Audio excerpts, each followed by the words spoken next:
Welcome to This Explainer. Today, we're unpacking a really fascinating piece of hidden history. When we think about the magnificent historic homes of American presidents, we almost always picture these massive estates that they spent years and absolute fortunes building for themselves, right? But today, we're looking at a surprisingly different story. We're going to examine a famous American home that wasn't actually built by a president at all, but rather was gifted to one. It totally subverts our expectations right out of the gate, doesn't it? I mean, did you know one of America's most famous historic homes was given as a gift? Well, the home we're talking about is the iconic Grant home, tucked away in the small town of Galena, Illinois. And listen, this wasn't just a simple, everyday present. It was an extraordinary, community-funded gift to a returning hero. And honestly, it says just as much about the town of Galena as it does about the man who lived there. Section 1. From Clerk to Hero. The transformation of Ulysses S. Grant.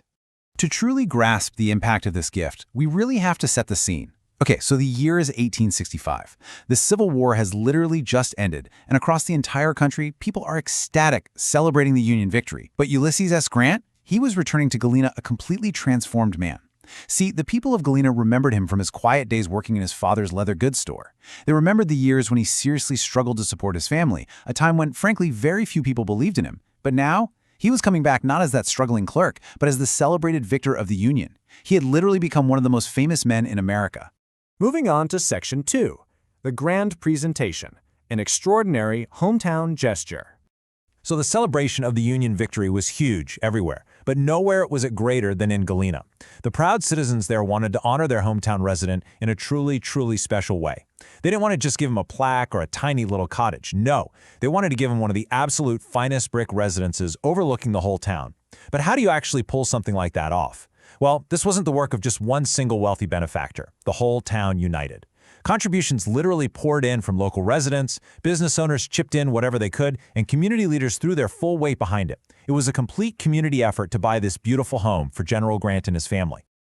Picture this. It's August 18th, 1865, the big day of the presentation. When Grant arrived, thousands of people had gathered, completely packing the streets. There's celebratory music filling the air, and American flags are waving absolutely everywhere you look. I mean, if you can imagine it, the atmosphere didn't feel like some small local gathering at all. It felt like a massive, roaring national celebration right there in the streets of Galena. Just put yourself in his shoes for a second, the former store clerk pulling up and receiving a sprawling mansion from his grateful neighbors. When he took in this incredible scene, he was completely overwhelmed because for Grant, you see, this gift meant so much more than just financial wealth. It represented respect, trust, and profound appreciation from the very people who had known him way before he ever became famous. It was this deep emotional validation from the community that actually knew his humble beginnings. All right, Section 3. The nation comes calling. The world arrives in Galena. Now, once Grant and his family finally settled in, the whole dynamic of the house, and really the whole town, shifted dramatically. The Grant home basically overnight became one of the most recognized homes in America, drawing literally the entire country straight to Galena's doorstep. We're talking top military leaders coming to meet with him, heavy-hitting politicians traveling out there specifically to seek his advice, and journalists, they were making the long trek from distant cities, all of them hoping to get just a moment, just a single quote from the nation's greatest war hero. This formerly quiet home was suddenly the absolute center of national attention. But here's the thing. Despite his massive fame and this never-ending stream of high-profile visitors, Grant still actively sought out the simple peace of Galena. He loved those quiet streets, and he deeply appreciated seeing familiar faces around town. He never, ever lost his gratitude for the place that had supported him long before the rest of the country even knew his name. But as we know, history rarely sits still. Section 4. The next chapter. A journey to the ultimate seat of power. That quiet life in Galena, even with all its frequent visitors, was pretty short-lived, because Grant's life was about to change dramatically all over again.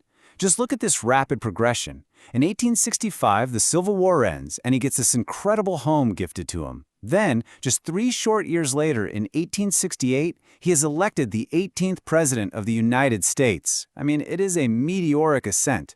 The resident of the Grant home in Galena was suddenly packing his bags to move into an even more famous house, the White House. So let's just summarize this incredible arc for a second, because it really is one of the most remarkable journeys in all of American history.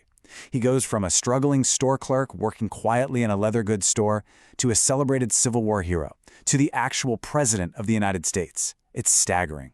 But what you should really take away from this explainer is that enduring connection between the man and his town. Because even from the ultimate seat of power in Washington, Grant never forgot Galena. And Galena for sure never forgot him. Today, that beautiful brick house still stands as a permanent reminder of that incredible bond and that journey. But of course, the story doesn't simply end with him winning an election and walking through the doors of the White House. Reaching the pinnacle of American politics actually meant stepping into a completely different kind of war. So I want to leave you with this question to chew on. What challenges, far greater than any battlefield, awaited Grant in the White House? Because the next chapter of post-war America is absolutely filled with difficult years, unexpected controversies, and crucial decisions that quite literally shape the nation's future. It is a fascinating, wildly complex era, and one that is definitely worth exploring next.